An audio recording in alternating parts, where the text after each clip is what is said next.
This is the Case 225ISS Camel Blade Lockback Knife. It's got a 3-inch handle with a 2 to 2.5-inch blade.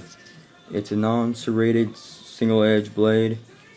It's made by Case. It's a reliable knife. I use it a lot. The edge is somewhat worn out, but overall it's a fairly good blade. As I mentioned, it is a lockback, so I'm able to lock it, and it clicks shut. And also, the blade is a more thicker made blade, so it tends to stick better to the handle. It's got 2 to 3 pivot points, one located here for the lock here, and the one for the blade. Both sides, the two things show through. It got a camo handle with a nice little pattern grip here and on the other side. The blade itself is smooth with a thumbnail grip here to grab hold of the knife. It does brand the Case name as well as its identification ID. It's got a drop tip blade point.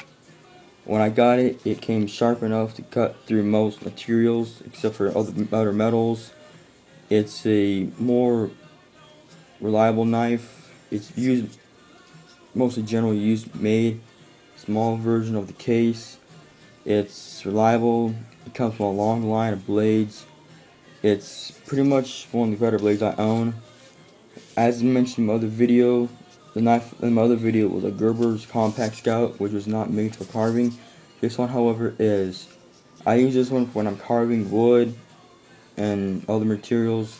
It's pretty good at cutting a rope, but you need to put a little more attention into it when you're cutting with it. It's reliable.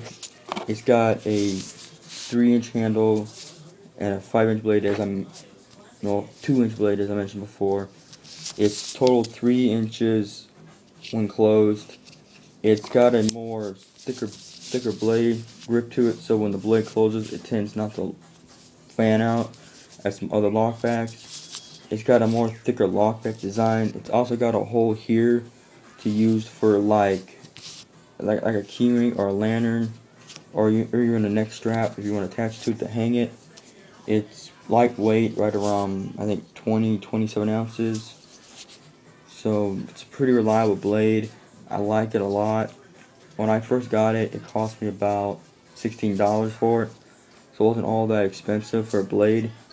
It's a smaller version one, but I like it for its dependability and reliability for it. It's got a nice little grip here, as I mentioned.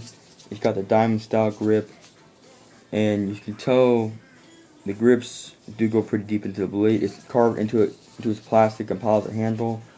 The handle is pretty tough and well built, and pretty much if I should give this blade a rating on my own, it would be a 4 out of 5. Downside is it's not a serrated edge. It has no serrations whatsoever. It's a smooth blade. It's got a good reliable handle to it. The design I like as well in camo, but I wish the blade had had serrations and maybe a better design on the handle than just the grip it here.